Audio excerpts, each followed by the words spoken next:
So because Moto did not record the first game and the last match I showed you, I'm going to show you another match with a blue-black deck. This was the one I played the round before, the one I just showed you.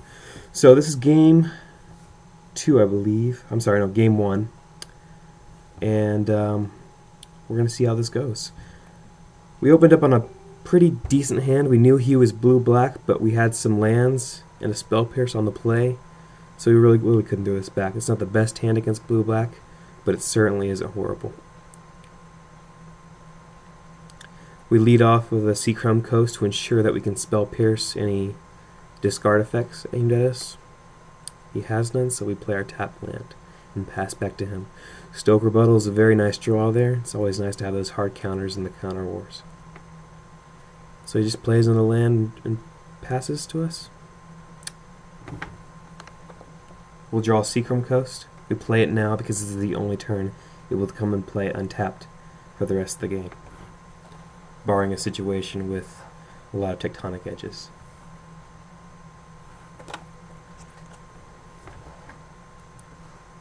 We'll keep on playing land go. Be nice if we had a call to go with. He keeps on laying lands as well. And looky there we have a Squadron Hawk. I play the island so I can keep Stoker Bottle up and as well as play the Squadron Hawk. It resolves, and we get to look around for some of his friends.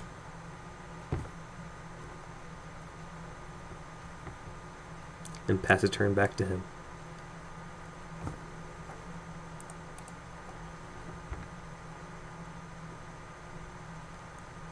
Now, lists like Patrick Chapin's have one Vampire Nighthawk main deck.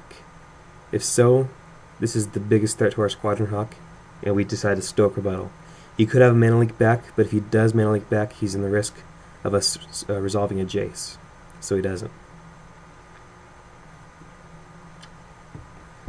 For the rest of the game, we're going to be able to play our Squadron Hawks with some counter backup and start putting pressure on him.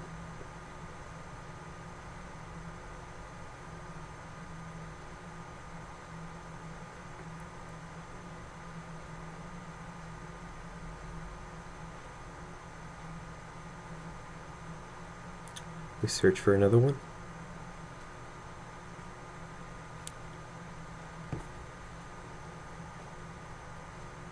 Play a land and pass a turn back to him. Now he disfigures one, which is fine. It's always nice when your opponent has to spend one card to deal with 3 cards you've gained. Plays a Tectonic Edge and Spreading Seas or Celestial Colonnade. Can't do anything about that, so we're going to let it go. Interestingly, he has another Spreading Seas for a Celestial Colonnade. If he had kept his Tectonic Edge up, he could have kept us off a double white for a while until we drew another Plains.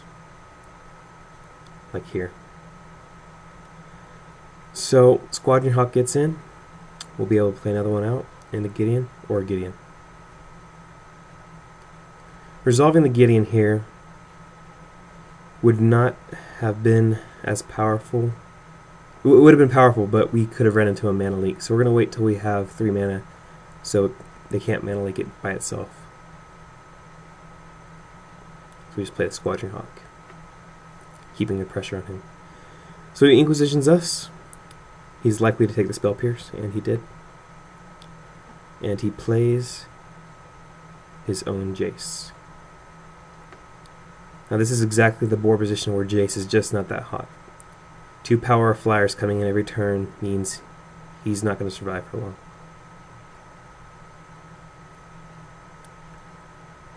We know we'll be able to resolve our Gideon now. There's no way for him to counter it, besides negate, which they do not play main board. We would have resolved our Elspeth had he not had a Creeping Tar Pit in play. But it's important to not play Elspeth in a Creeping Tar Pit, since it is a very important card in the mirror. Not in the mirror, in the control matchup. So we bring Jace down to 1. We'll pass the turn back to him.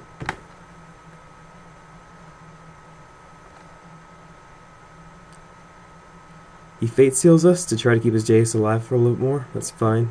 We don't really care about that.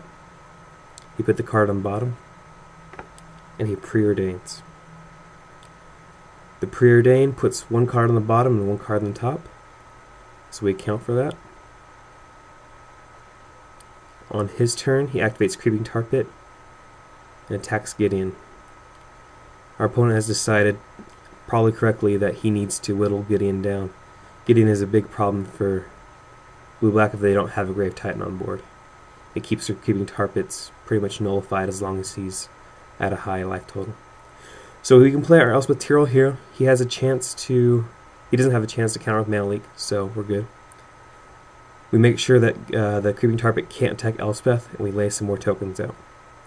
We'll attack Jace back down to 1, and put the ball back in his court.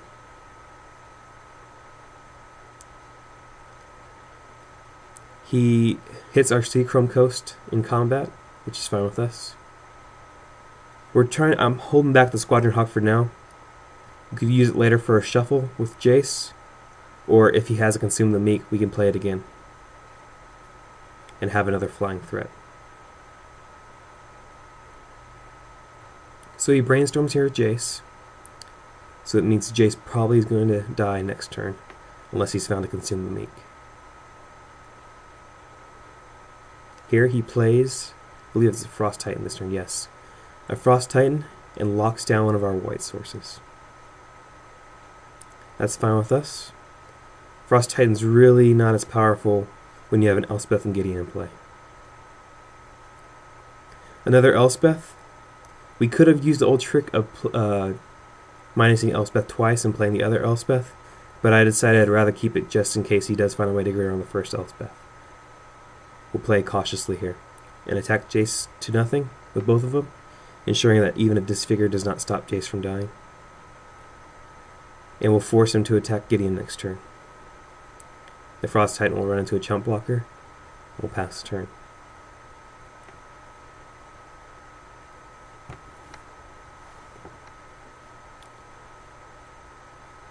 So he plays another Jace, which again is fine.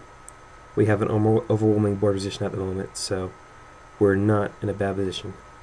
He Fate Steals up to 5, which is also fine, and attacks with his Frost Titan, locking down another white source. And tectonic edging away another white source. We block with 1 token, and keep playing. Now we could have held back all our tokens and not blocked, but I want to keep getting a healthy loyalty total. This board position he's in right now is just not very good for him, and as long as we can keep it the same way, we'll do fine. We'll attack Jace down to 1.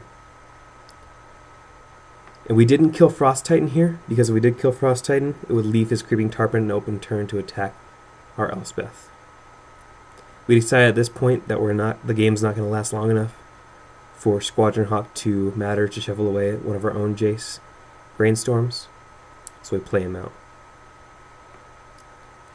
Jace brainstorms, he finds no answers, and even though the concession is premature, the game was pretty much locked up anyways.